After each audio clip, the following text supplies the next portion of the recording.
Nobody wants your depressing stories, my mother announced, her manicured fingers gripping my manuscript like it was contaminated.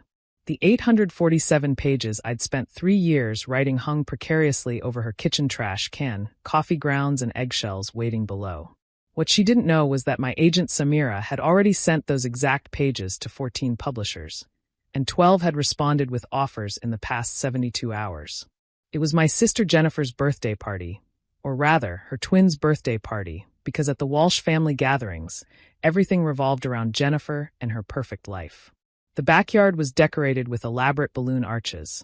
A catering truck was parked in the driveway, and approximately 40 children were destroying the landscaping while their parents sipped mimosas and pretended not to notice. I'd made the mistake of leaving my manuscript on the kitchen counter while I helped carry in presents. My mother had found it, read exactly 3 pages, and decided she'd seen enough. "Mom, please don't." I reached for the papers, but she jerked them away. "You're 35 years old, Isabel. When are you going to stop this writing fantasy and get a real job? Your sister needs help with the twins. You could nanny for her, make decent money, actually contribute to the family." Jennifer appeared in the doorway, yoga-toned and glowing with the righteousness of the perpetually married. "Is she still doing the writing thing?" "Bella, Mom's right. I could really use the help, and you're just sitting in that apartment all day anyway." "I have a job. I teach composition at the community college." "Part-time," Mom interrupted. "Barely pays your rent. And for what? So you can write stories about sad people doing sad things? Nobody wants to read that. Life is hard enough without your depressing fiction." She opened the trash can. I watched my manuscript, my 3 years, my early mornings before teaching, my late nights after grading, my blood and dreams converted to words, tumble into the garbage. Coffee grounds splattered across the title page. "There," Mom said, dusting off her hands. "Now you can focus on reality. Jennifer, sweetie, do you need Bella to help set up the dessert table?" I stared at the trash can. My hands were shaking, but not with the tears they expected. With rage. With the cold, clarifying rage that comes when someone you love reveals exactly how little they value you. "I need to go," I said quietly. "You just got here. The twins haven't even opened presents yet." Jennifer blocked my path, her smile strained. "Come on, Bella. Don't be dramatic. It's just a story. You can write another one." "It's not just a story," I said. "And I need to leave. Now." I grabbed my purse and pushed past her. Behind me, I heard Mom's voice. "See? Always so sensitive. Just like her father."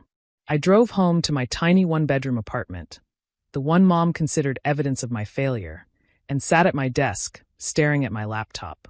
The manuscript in the trash had been a printed copy for my own edits. The real version, the one that mattered, lived in the cloud and on my agent's desk and in the inboxes of publishers who actually understood what I was trying to do. I opened my email.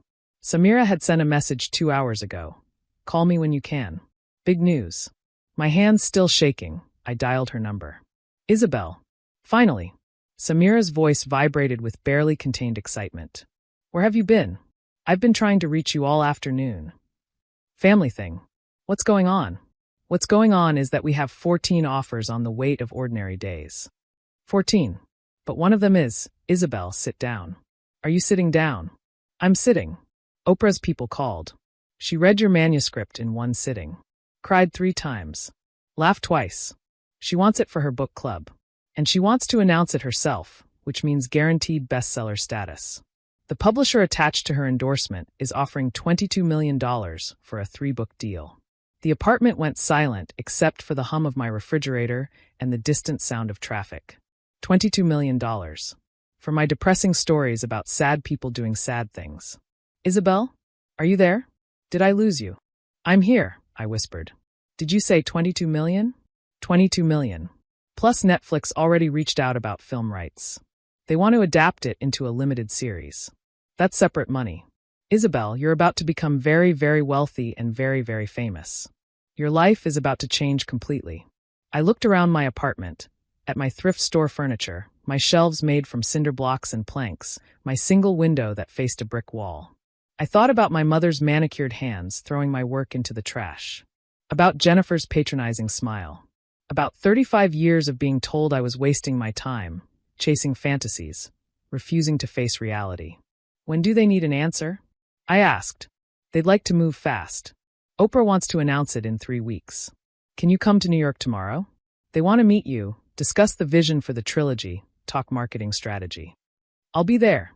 That night, I didn't sleep. I sat at my desk and opened a new document. My mother had thrown away my manuscript, but she'd done something else too. She'd freed me from any remaining obligation to make myself smaller for their comfort. I started typing. Not the second book in my trilogy. That could wait. Instead, I wrote about a woman whose family never understood her, who was told her dreams were worthless, who proved them all wrong.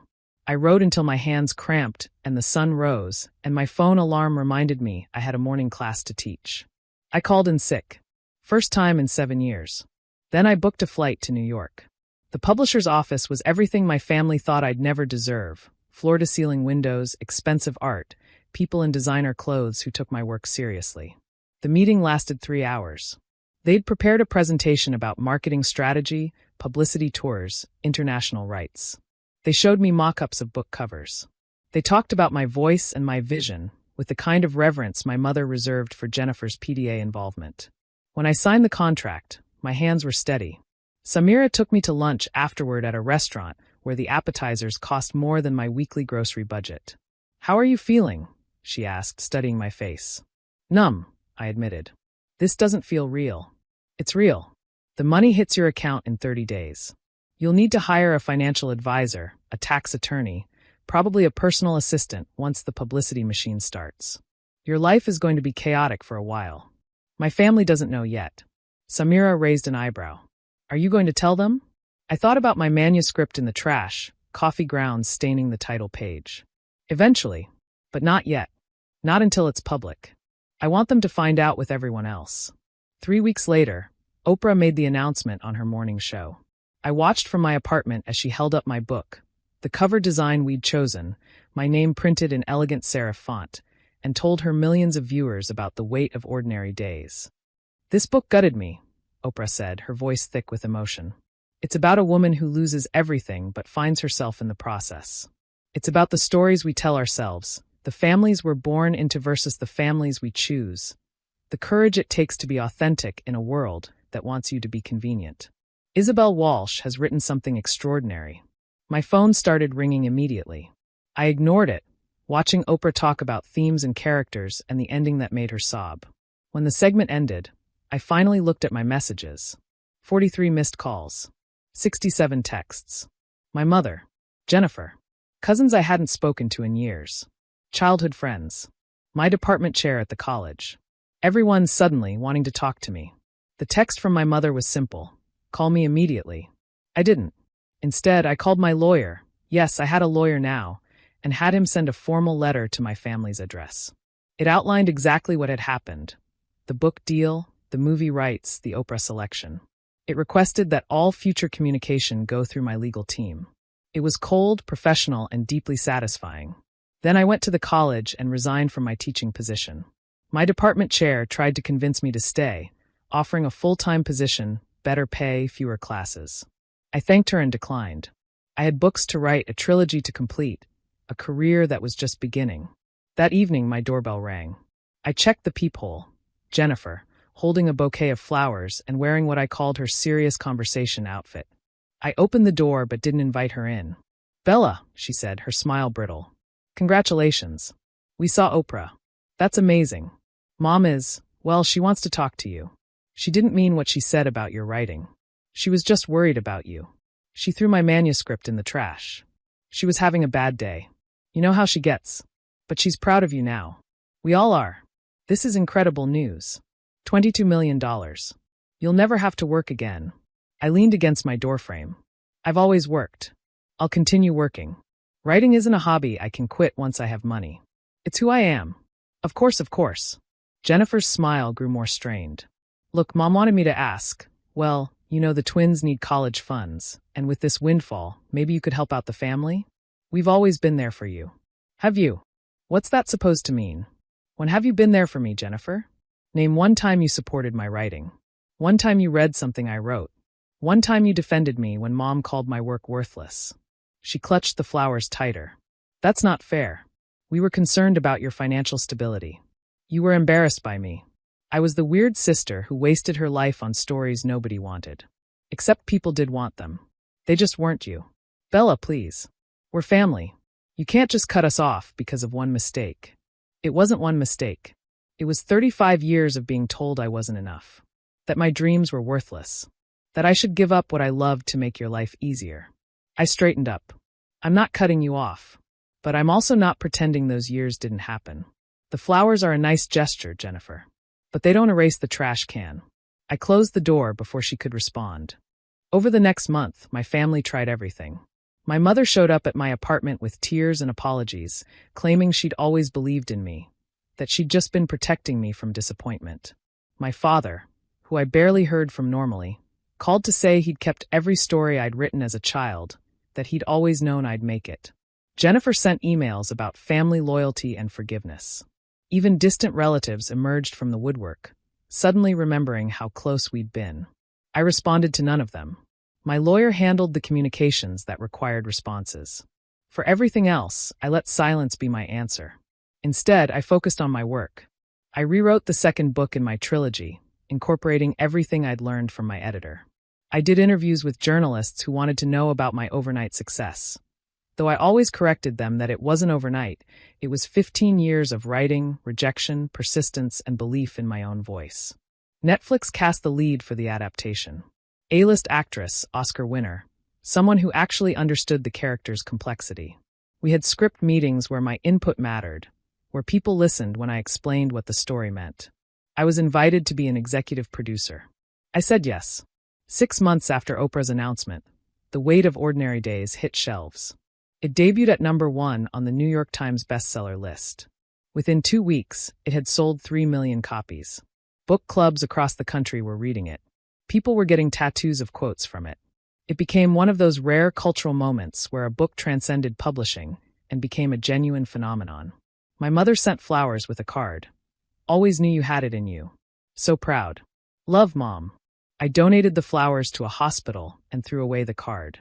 The movie premiere happened on a cold December night in Los Angeles.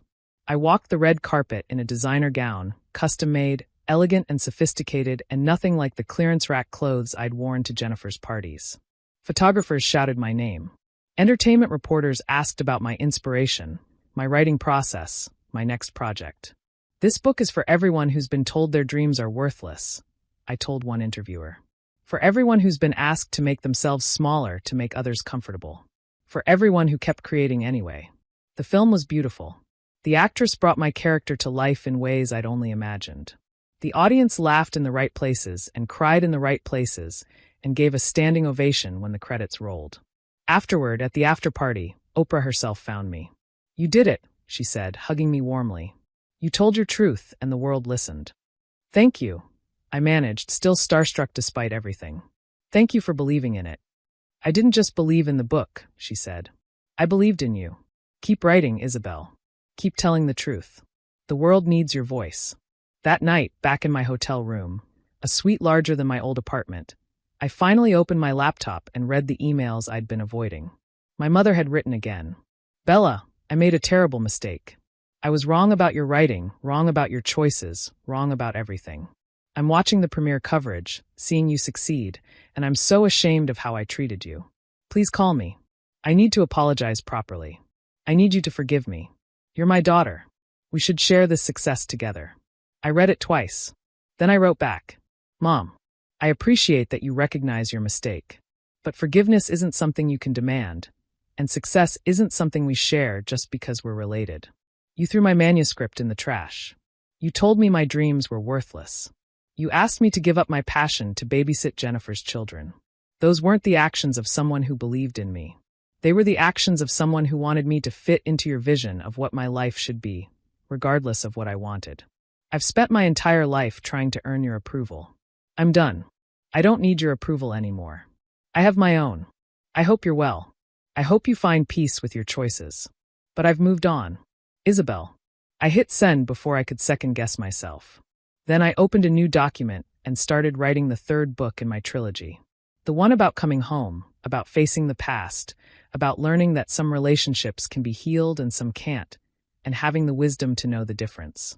2 years later, the trilogy was complete. All 3 books hit #1. The Netflix adaptation won Emmys.